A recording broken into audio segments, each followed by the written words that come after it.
యాత్రికుని ప్రయాణము John Bunyan మొదటి భాగము. క్రైస్తవుడు అయితే సమస్త రాజులకు రాజైన మరి యొకనికి నన్ను నేను అప్పగించుకొంటిని, నీతో తిరిగి రాతగునా? అది ఏమి న్యాయము? అపోల్యోను: ఇదిగో,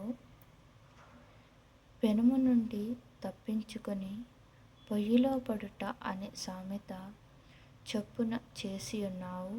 అట్లే వాని సేవకుని వేషము ధరించిన వారు కొంతకాలమైన తరువాత వాని యొద్ద నుండి జారిపోయి నా యొద్దకు తిరిగి చేరుట సాధారణము. నీవు అట్లు చేసిన యెడల సరి, అంతయు బాగుండును. క్రైస్తవుడు: నేను ఆయనకే లోబడి ఆయనను సేవించెదనని ప్రమాణము చేసియున్నాను గనుక ఆయనను తిరిగి ఎడబాసి వెళ్ళతగునా? ఆ తరువాత నేను స్వామి ద్రోహము చేసినందున ఉరితీయబడునా? అపోల్యోను: అదే ప్రకారము నీవు నాకు చేసినావు గదా.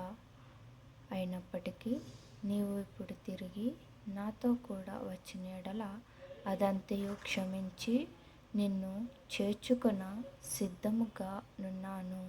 క్రైస్తవుడు: నా బాల్య దశలో నీకే వాగ్దానము చేసి తిని, అంతేకాదు ఎవని ధ్వజము క్రింద నేనిప్పుడు కొలువు చేయుచున్నానో ఆ రాజు నీకు చేసిన వాగ్దానం నుండి నన్ను విమోచించుటకు నేను నీ ఆజ్ఞకు లొంగి చేసిన కార్యముల విషయము నన్ను క్షమించుటకు సామర్థ్యత గలవాడని నమ్ముకొనుచున్నాను.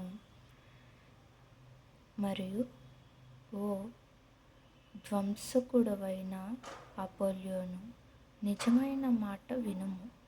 ఆయన సేవ ఆయన జీతము, ఆయన సేవకులు, ఆయన రాజ్య పరిపాలన, ఆయన సాంగత్యము, ఆయన దేశము, ఆయనకు కలిగినది యావత్తు నీ సంబంధమైన వాటి కంటే నాకు మిక్కిలి ఇష్టమైనవి గనుక నన్ను ఇకను ప్రేరేపించుట మానివేయుము.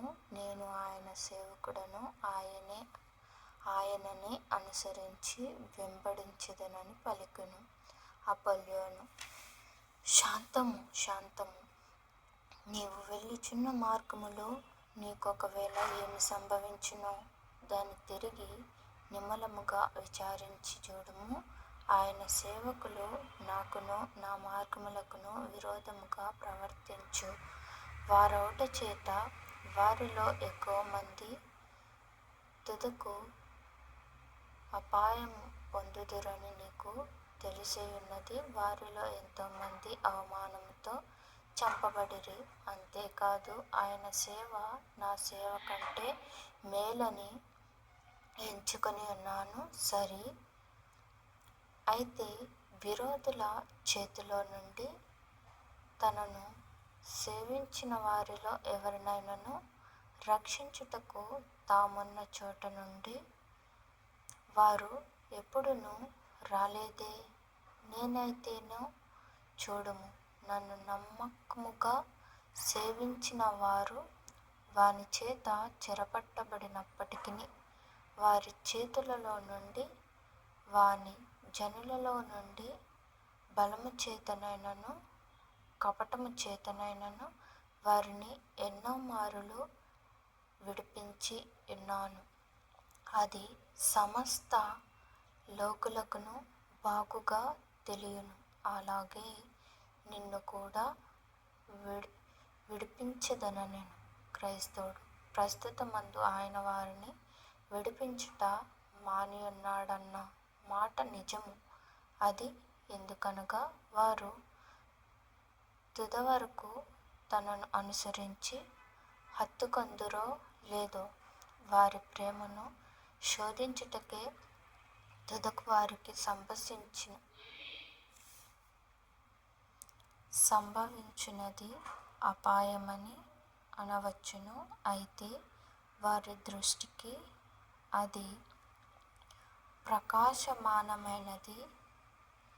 ఏలనంటే ప్రస్తుత విమోచనమందు వారు మిక్కిలి ఆశగలవారు కారు. వారు తమ దివ్య ప్రకాశము కొరకు నిరీక్షించుచుందురు. వారి ప్రభువు తన మహిమతోనూ తన దూతల మహిమతోనూ వచ్చుచున్నప్పుడు అది తప్పక వారికి కలుగునని చెప్పెను.